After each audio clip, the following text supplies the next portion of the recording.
तत्सम पाठशाला में एसपी शास्त्री आप सभी का स्वागत करते हैं। आज हम क्रिया आधारित बहुत ही महत्वपूर्ण प्रश्न लेकर उपस्थित हुए हैं जो बहुत ही उपयोगी हैं और परीक्षा में आने योग्य हैं। ये 45 प्रश्न हम आपको लेकर आए हैं। आप इसका मिलान करेंगे और साथ साथ इसको बनाएंगे कि आप कहाँ तक पहुँचते हैं, कहाँ तक आपका सही है। चलिए आगे बढ़ते हैं। आगे बढ़ने से पहले एक बात हम कहेंगे, चैनल को आपने सब्सक्राइब अब तक नहीं किया तो सब्सक्राइब करेंगे और दोस्तों के साथ शेयर अवश्य करेंगे। ये बहुत ज़रूरी है, इतना आपको तो कर ही सकते हैं। चलिए पहला प्रश्न हम देखते हैं। जिस क्रिया में एक मुख्य कर्म और एक गौण कर्म यानी स्पष्ट हो गया, जिसमें दो कर्म, उसको क्या कहते हैं भाई? तो द्विकर्मक क्रिया। दो औरतें आपस में बतिया रही हैं, इसमें से कौन क्रिया है? बतिया रही है कौन क्रिया? तो हम लोग पढ़े हैं कि संज्ञा या विशेषण से बनने वाली क्रिया को क्या कहते हैं? नाम धातु क्रिया कहते हैं। तो सबसे पहला इसका उदाहरण होगा आंसर नाम धातु क्रिया। वह दूध पीकर विद्यालय गया, इसमें पीकर कौन क्रिया है?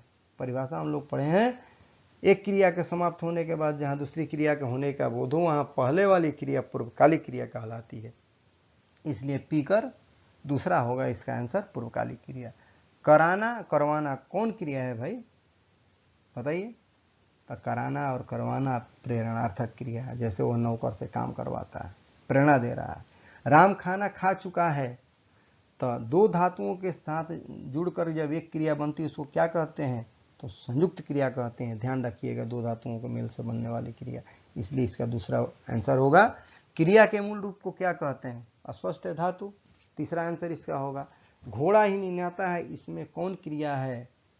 तो ये कुछ अनुकरणात्मक क्रियाएं हैं, है ना, जो अनुकरण से बनती हैं, वो भी नाम धातु में ही आता है, इसलिए ही निन्याता है, नाम धातु क्रिया ही होगी। आशा सो रही है, इसमें सो रही कौन क्रिया है?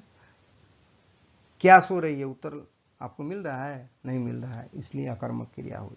तीसरा आंसर होगा। आलेख पढ़ रहा है, इसमें पढ़ रहा है कौन क्रिया है? क्या पढ़ रहा है? तो भाई कुछ पुस्तक वगैरह पढ़ रहा है, तो ये स्पष्ट हो गया, ये सकर्मक क्रिया है। 10वां प्रश्न। गुरु शिष्य को वेद पढ़ाते हैं, पढ़ाते हैं कौन क्रिया है भाई? तो इसमें दो कर्म है, देख रहे हैं ना, शिष्य को और वेद, इसलिए द्विकर्मक क्रिया। जहाँ दो कर्म हो वो द्विकर्मक क्रिया। टहलना स्वास्थ्यप्रद होता है, इसमें कौन क्रिया है टहलना में? तो टहलना जबकि क्रिया है लेकिन यहाँ पर संज्ञा की तरह काम कर रहा है, तो जब संज्ञा की तरह जब काम करे तो उस क्रिया को क्रियार्थक क्रिया या क्रियार्थक संज्ञा कहते हैं, इसलिए इसका दूसरा आंसर सही होगा। संज्ञा अथवा विशेषण से बनने वाली क्रिया को क्या कहते हैं? संज्ञा या विशेषण जो बनती है तो नाम धातु क्रिया कहते हैं। ठीक है, पहला आंसर इसका होगा। छात्र पढ़ रहा है, इसमें सहायक क्रिया कौन है? पढ़ रहा है या पढ़ रहा? तो सहायक क्रिया हम लोग पढ़े हैं, क्रिया जो बता रहे थे उसमें आपको हमने बताया था, है सहायक क्रिया है हूँ हो और था थे थी, ये सहायक क्रिया है। भारतीय सैनिकों ने दुश्मनों से लोहा लिया, इसमें कौन क्रिया है लोहा लिया? तो एक परिभाषा है कि संज्ञा अथवा विशेषण से जुड़कर बनने वाली क्रिया को क्या कहते हैं भाई? तो नाम बोधक क्रिया कहते हैं। यह संज्ञा के साथ जुड़कर बना है, लोहा और लेना दोनों मिलकर क्रिया बना है, लोहा लिया, इसलिए नाम बोधक का उदाहरण होगा। मक्खियां भन बनाती, इसमें कौन क्रिया है? अनुकरणात्मक, असमापिका, यौगिक या सकर्मक? तो अनुकरणात्मक है, अनुकरण करने वाली क्रिया है, इसलिए अनुकरणात्मक है। पढ़ना में पढ़ क्या है? तो धातु है, स्पष्ट है, ना हटा देते हैं तो धातु हो जाता है मूल। रचना या कर्म के आधार पर क्रिया के कितने भेद हैं? और रचना या कर्म के आधार पर क्रिया के कितने भेद हैं? दो हैं, सकर्मक और अकर्मक। इसमें आपको क्या सोचना है कि क्रिया के कितने भेद हैं? अकर्मक और सकर्मक दो हैं रचना के आधार पर। रचना के आधार पर कहें या कर्म के आधार पर कहें, तो इसमें सही विकल्प पहला होगा। अकर्मक का अर्थ क्या है? कर्मठ, कर्मशील, कर्मवान या कर्म रहित। तो कर्म रहित, जिसमें कर्म न हो वही अकर्मक है। अगला प्रश्न। किस वाक्य में अकर्मक क्रिया नहीं है? राम पढ़ता है, सीता लिखती है, बच्चा रोता है, वह खाता है। क्या लगाकर प्रश्न पूछिए, उत्तर अगर ना में मिले तो अकर्मक हो गया। बच्चा रोता है तो क्या रोता है? कोई उत्तर नहीं, इसलिए बच्चा रोता है अकर्मक होगा, और तीनों ये सकर्मक है। किस वाक्य में सकर्मक क्रिया है? रमा हंसती है, क्या हंसती है? कोई उत्तर नहीं। रीता सोती है, क्या सोती है? कोई उत्तर नहीं। सीता गाती है, क्या गाती है? तो भाई गीत गाती है। वह छींकता है, क्या छींकता है? कोई उत्तर नहीं, इसलिए सीता गाती है, सकर्मक क्रिया। छात्र घर जाता है, इसमें मुख्य क्रिया कौन है? जा है कि है कि जाता है कि जाता? तो मुख्य क्रिया इसमें जाता, केवल जाता है, और है जो है यह सहायक क्रिया है। निम्न में क्रिया की पहचान करें। अब चारों में क्रिया कौन है? पढ़, चल, हंस या खाना। तो खाना क्रिया है, ये तीनों धातु है। चौथा आंसर होगा इसका। और 25वां प्रश्न, निम्न में धातु की पहचान करें। अब धातु की आपको पहचान करना है, जाना, गाना, पढ़ना या लिख। तब शुरू वाला तीनों क्रिया है, लिख धातु हो गया, इसमें ना नहीं है। जिस क्रिया का प्रयोग संज्ञा की तरह हो उसे क्या कहते हैं? तो क्रियार्थक क्रिया या क्रियार्थक संज्ञा। स्पष्ट हो गया? मोहन गया और पुनः घर आया, इसमें युग्म क्रिया कौन है? गया और आया कौन है? यौगिक संयुक्त है, अकर्मक सकर्मक है, पूर्वकालिक क्रिया प्रणर्थक है, या इसमें से कोई नहीं? बताइए। तो अकर्मक और सकर्मक। मोहन गया, क्या गया का उत्तर नहीं, वहां मोहन आया, पुनः घर आया, कहाँ आया भाई? घर आया, तो ये अकर्मक और सकर्मक है। चलिए अगला प्रश्न, छात्र पढ़ते पढ़ते सो गया, इसमें कौन क्रिया है? पढ़ते पढ़ते। तो समापिका है कि असमापिका है कि संयुक्त है कि यौगिक है?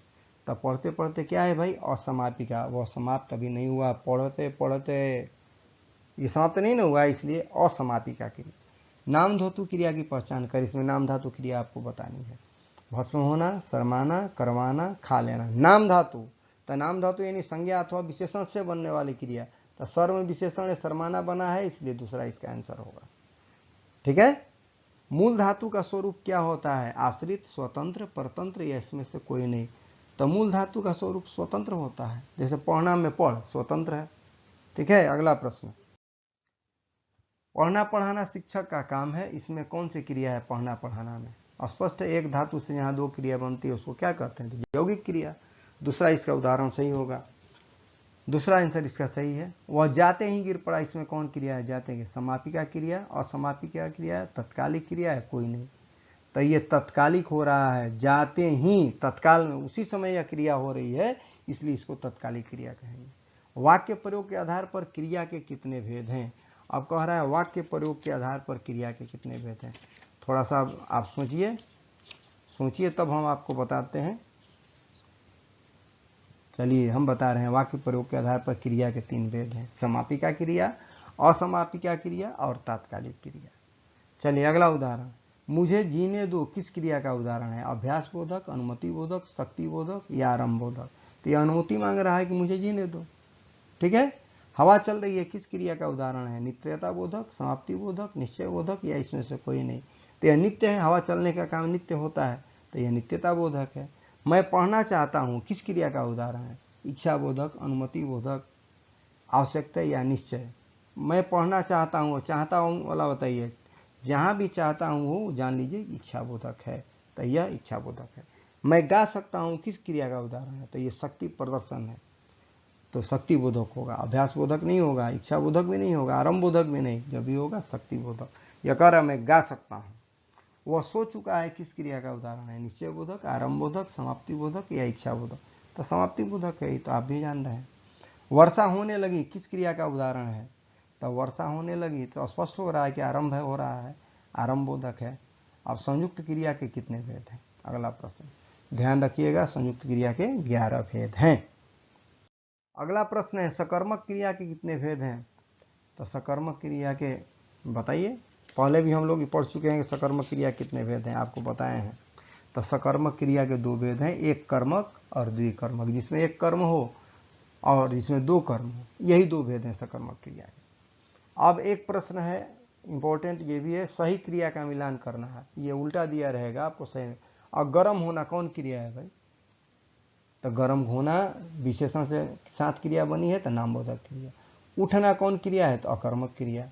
हथियाना तो ये नाम धातु संज्ञा से बनी हुई क्रिया। और लिखवाना कौन? प्रेरणार्थक। तो ये आपको सामने सामने मिलान कर देना है। फिर से बता दे रहे हैं, गर्म होना नामबोधक क्रिया, उठना अकर्मक क्रिया, हथियाना नाम धातु क्रिया, लिखवाना प्रेरणार्थक क्रिया। चलिए अगला प्रश्न, संज्ञा अथवा विशेषण से जुड़कर बनने वाली क्रिया को क्या कहते हैं? अभी आपको हमने बताया, नामबोधक क्रिया। जुड़ करके जो बनती है, आज जो संज्ञा अथवा विशेषण से बनती है ना, तो उसी से जो बनती है उसको कहते हैं नाम धातु, और उससे जुड़कर जो बनेगा तो वह नामबोधक। मित्रों से मिलते जुलते रहो, देखिए ये पुनरुक्त हो रहा है, मिलते जुलते, तो कौन क्रिया है भाई? तो पुनरुक्त संयुक्त क्रिया। क्रिया के अर्थ को स्पष्ट करने में जो सहायक हो उसे क्या कहते हैं? अकर्मक, सकर्मक, सहायक या क्रियार्थक। यह स्पष्ट है, बहुत सरल है, सहायक। अब इसको आप मिलान कर लेंगे। हमने सारा उत्तर बता दिया। अगर कहीं डाउट है तो आप प्रश्न करें, मैं उत्तर दूंगा। पुनः एक बार में अपना मिलान कर लेंगे इसको। चलिए एक बार पुनः कहेंगे, चैनल को सब्सक्राइब करें और दोस्तों के साथ शेयर अवश्य करें। पुनः मैं आपके लिए नया विषय लेकर उपस्थित होऊंगा। तब तक के लिए थैंक यू, धन्यवाद।